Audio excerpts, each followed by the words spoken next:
Hi, everybody.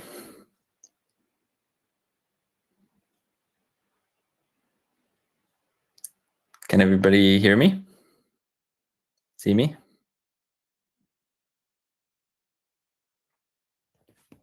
Perfect. Let's wait a few minutes for more people to arrive, and then we'll start.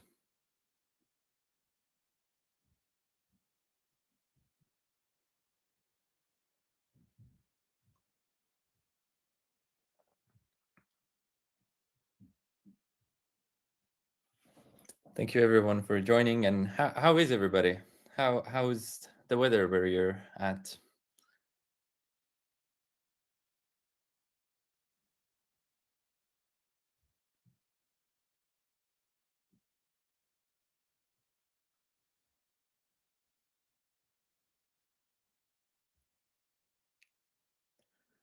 Nice. Yeah. I'm in Tartu, Estonia, and it is also sunny here, but it is cold.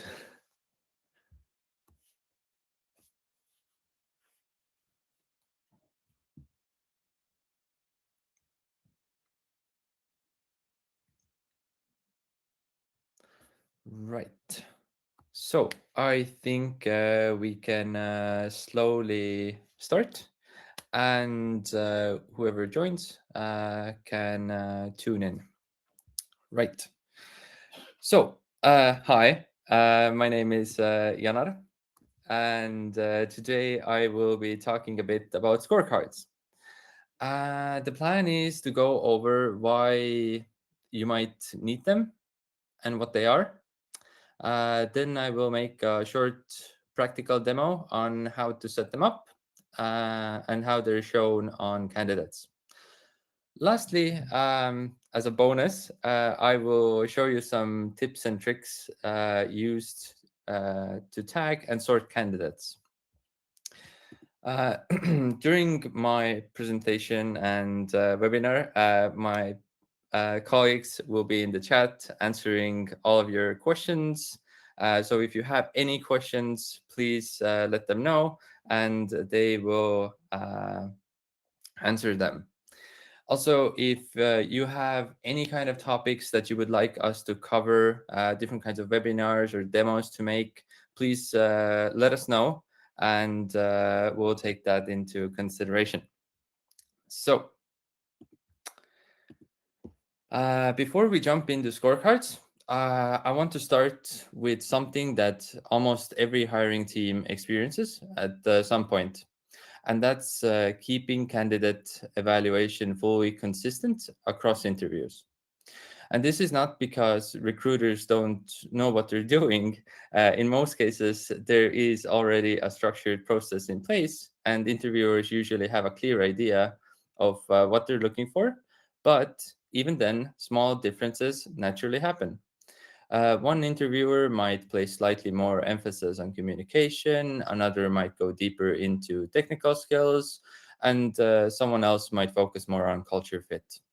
And again, all of these are valid perspectives. But over multiple interviews, these small differences can start to add up. So, what happens is that feedback, even when it's thoughtful, can become difficult to compare. You might get some comments like strong candidate, not fully convinced, good overall impression. And these are not wrong, but they can be interpreted in different ways. And this becomes most noticeable when you need to make a decision, because now you're trying to compare candidates based on feedback that was gathered from slightly different angles. For example, one candidate might stand out in communication, another in technical depth, but if those aren't evaluated in a consistent way, it becomes harder to compare them objectively. And this becomes even more relevant when multiple interviewers are involved. Hiring is happening across different roles or teams are scaling. So the challenge is not about having a process, it's about making that process fully aligned and comparable across all interviews. And that's exactly where scorecards come in. Uh, so, what are scorecards? At a high level, scorecards are a way to bring more structure and alignment into an already existing hiring process. They don't replace your interviews, they enhance your candidates. They enhance how your candidates are evaluated. With scorecards, you define in advance what criteria are most important for the role. This could include things like communication, technical skill, problem solving, culture fit, etc. And the key here is alignment. Even if your team already has a good understanding of what to assess, scorecards make that understanding explicit and shared across everyone involved. Each interviewer then evaluates candidates using some criteria. Typically, this includes a rating system like 1 to 5 and optionally written feedback. So instead of relying on overall impressions, you now have structured input that reflects how the candidate performs in specific areas. I will show this in Teamdash as well. And what this changes is not the interview itself, but how the results of those interviews are captured and compared. It also helps ensure that everyone is evaluating the same thing in a similar way with a shared understanding of expectations. And that's where scorecards start to add value, especially when multiple people are involved in the decision. So now let's talk about why scorecards matter, especially in teams that already have a solid hiring process. The first big benefit is consistency. Even in experienced teams, small differences in evaluation can happen. Scorecards help align those differences so everyone is assessing candidates through the same lens. The second benefit is better decision making. Instead of relying mainly on discussions and memory, you now have structured input that makes it easier to compare candidates. This is especially useful when several candidates are strong or trade-offs needs to be made. Another important aspect is reducing bias. Again, not because bias is intentional, but because it's human. It just happens. Scorecards help keep the focus on predefined criteria, which makes evaluation more objective and balanced. They also improve the clarity of feedback. Even when feedback is detailed, structuring it makes it um, easier to understand, compare, and use in decision making. And finally, scalability. As hiring grows, maintaining um, mhm, as a oh my god, lost my train of thought. As as hiring grows, maintaining consistency becomes more challenging. Scorecards help ensure that different interviewers stay aligned across roles, teams, and locations. So overall, scorecards are not about changing how you hire, they're about making a strong process more consistent, comparable, and scalable. Um, to make this even more concrete, let's take a quick example. Let's say you're hiring a sales manager. In most cases, interviewers already know what they want to assess, things like communication, sales, tech savviness, culture fit. What scorecards do is bring that into a shared structure. So instead of each interviewer evaluating these things slightly differently, everyone uses the same framework. This makes a big difference when reviewing candidates because now you can clearly see how each candidate performed across the same criteria, where their strengths are, and where there might be gaps. So instead of discussions like I prefer candidate A.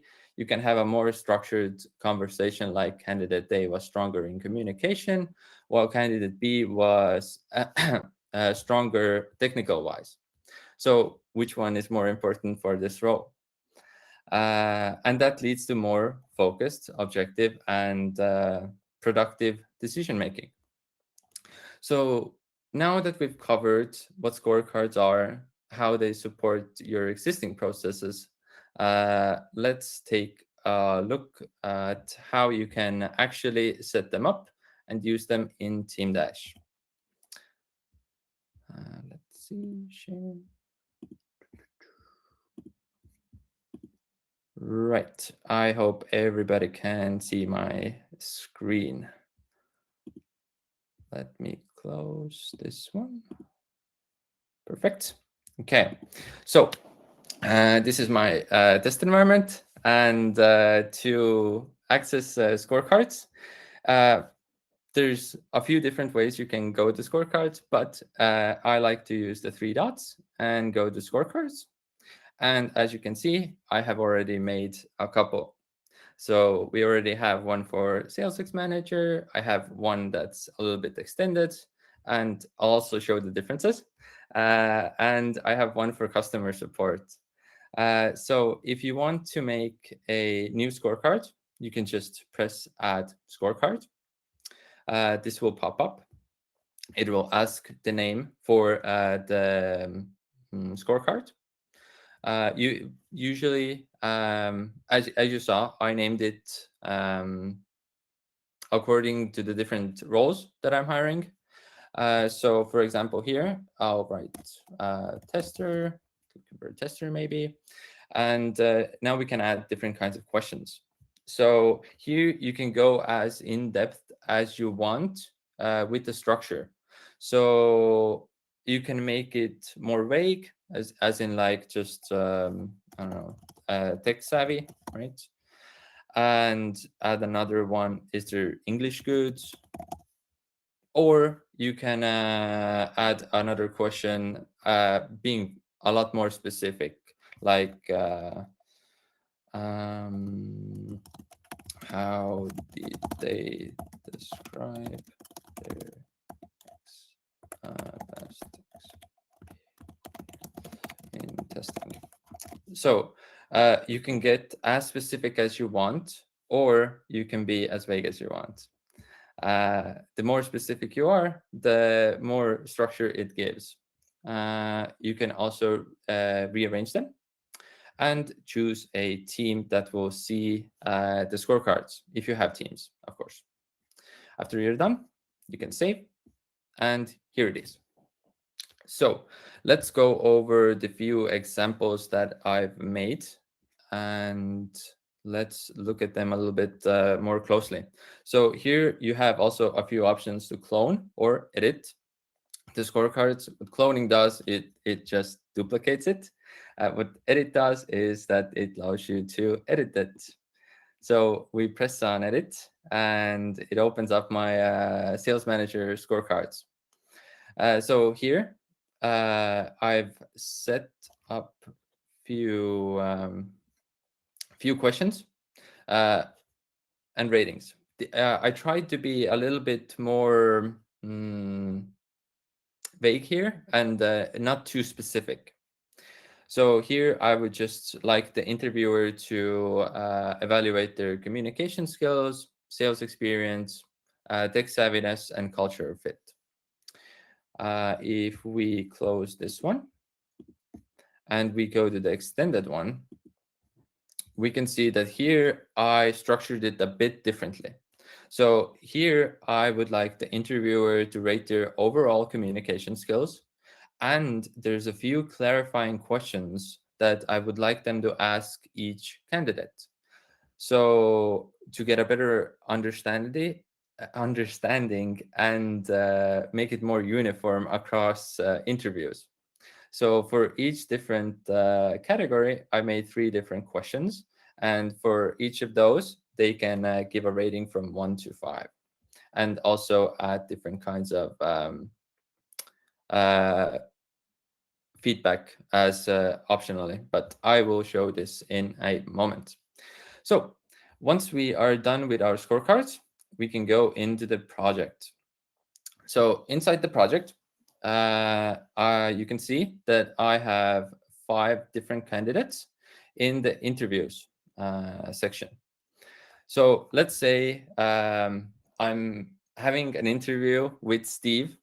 What I would do is I would open up their card and go to scorecards. You can see that this is, I've already added one scorecard to this project. So it will just open up here. You can add more scorecards from here. Like for example, the extended version or customer support, and they will just pop up here and you can evaluate them differently if needed. But usually you would have one scorecard per project. But if you have any ideas or yeah, or if you want to do it differently, then that's okay as well. Sky's the limit. Right. So while in an interview with Steve, I will open this up and I will add my scores. So let's say they're a great communicator. So I'll put it as 5. I asked them about their sales experience. It seems pretty good. I'll rate them as a 4. Ask them how tech savvy they are, how comfortable they feel with computers, different kinds of sales programs, etc. Rate them there. Culture fit. Ask them different questions and then give a rating as well. And then at the end, I can. Oh, sorry, the my camera window is constantly in my way. Right. So in the last section, we can add some notes. So about Steve. So maybe Steve gave some kind of insight, maybe gave also some insight on, let's say, what kind of salary they want. So we can just add a comment here, salary expectation 2000, right? And then once we're done, we can save. So after saving it, it'll show up like this. So you can see that my score is here and my colleague Bob has already given their answers as well. So why didn't I see Bob's evaluation beforehand? This is a good question, and we have a system called fair evaluation. So for each different stage, you can enable fair evaluation. And once this is enabled, what this does is that before you see your colleague's evaluation, you will have to give your own evaluation.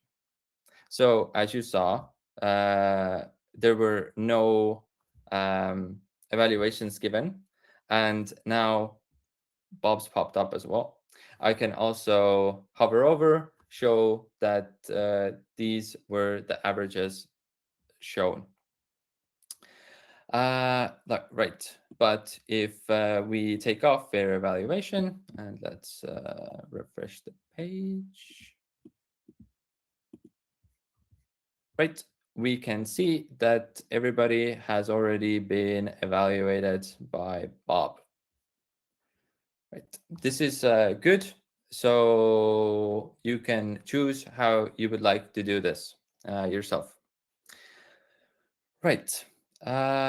For if you want to view what score Bob's has given, go to scorecards and you will see the scores there as well.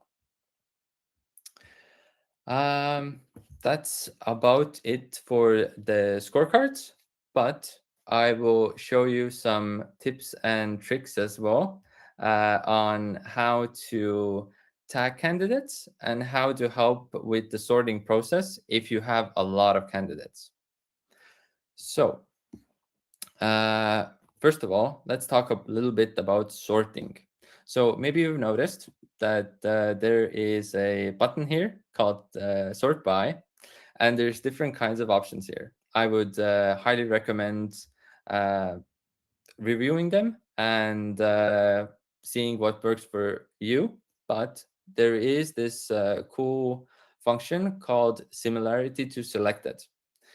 So what this does is that, let's say I liked Steve and Trin the most. They are excellent candidates for this role. And let's say I have 100 or more candidates in submissions, video, stage, all over the project, and I would like to find if they're similar to each other. So I can just press similar to selected, and it will show the percentage on each candidate. So for example, I'm 71.4% similar to Trin and Steve. And it doesn't judge my personality, but my work experience and fit. So it compares CVs and gives the rating through that. Right. So another way to sort your candidates would be to add different kinds of tags using AI. So we can go to manage stage actions, and there is an option for auto add tags by AI. So let's say for this sales position, I would like to know their sales experience. And the AI can help us find from the CV who has sales experience. So how this works is we assign an action name. This is only for Teamdash. We choose a trigger. For this demo, I'll just keep it as a button, but you can also automate it. The tag type, we'll choose a project-based tag, because so the differences between candidate tag or global tags and project-based tags is that candidate tags stick throughout different projects. So for example, if Steve applies to a sales manager role and a customer support role, the tag will be in both projects. But if we add a project-based role, then it'll only be in that project. So, and let's pick project-based tag, because I want to know sales experience right now. We'll choose a tag. This would be sales experience, and add a tag if candidate has at least 1 year of sales experience. Oh, everything is incorrect. Right. So here you can be as precise as possible, because this is a prompt to the AI. So the more precise you are, the more you can ask AI to do for you. Here you can also ask for different kinds of language skills, etc. These are just some kind of ideas. You can test it out and see what works for you. So for this, I'm happy with my prompt, and I'll save the stage action. Right. Now that it's done, I can press this, execute it, and then let's make a quick refresh. Right, and now we can see that it has added sales experience to everybody who has sales experience. So we can see that Yannicka didn't have any sales experience, and thus it did not add the sales experience tag. This is just one way you can find out relevant and important information for the project much faster without just going through everybody's CV. Another way you can add tags to your candidates is through forms. So let's say candidates apply, they get into submissions, they're sent a greeting letter. Hello, thank you for applying.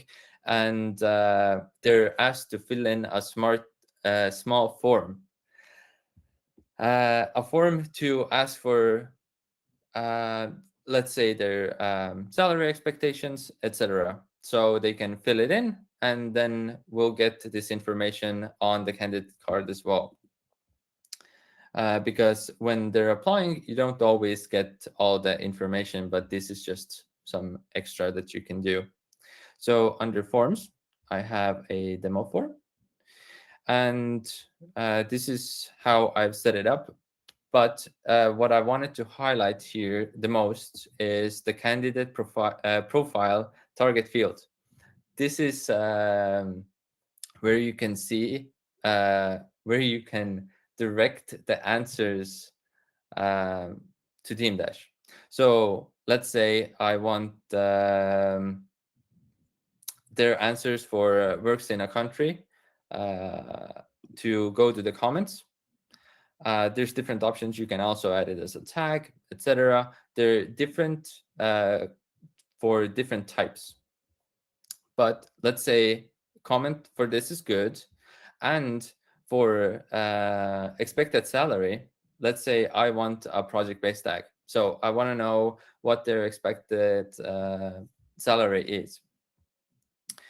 So if I'm happy with everything here, I can save this. And let's send it out to somebody. Let's send it out to me. You can automate this, or you can send it out as a message. For the demo, I will send it as a message, and the automation goes exactly the same way as I showed with the tagging. It's just from the left side, you pick message and not auto tag. Right. So here, the most important thing that you want to add is the form URL into the message. And let's ask the AI to write us a letter. Ask for more information by filling out the form. Right. So as you can see, the AI wrote letter. It includes the form URL. Let's subject information, sales manager, right? And if we're happy with the letter, we have to choose the form. Ours is the demo form. And if we're happy with this, we can send the message. So here we can see that the message was sent out, and we have a URL. I will change the screen so you can see what is happening as well. Let's see, share screen. It is this, share. Right. So they will be shown this form. They can just answer yes. And let's say we want a salary expectation of 2,000. And then we submit it. Right. Now the answers have been submitted. Now let's go back to Teamdash. Share. Right. And now we're back. Let me just refresh this. Right. And as you can see, it gave me a tag for my salary expectations. And if I click on comments, it will show the answer as well for the said question. So this is another way to easily get information from candidates, additional information from candidates, and to also tag them. So it's more visual. I like it when things are on screen and easy to find, so it's easier to compare. Right. And I think that's about it. Does anybody have any questions that I can answer?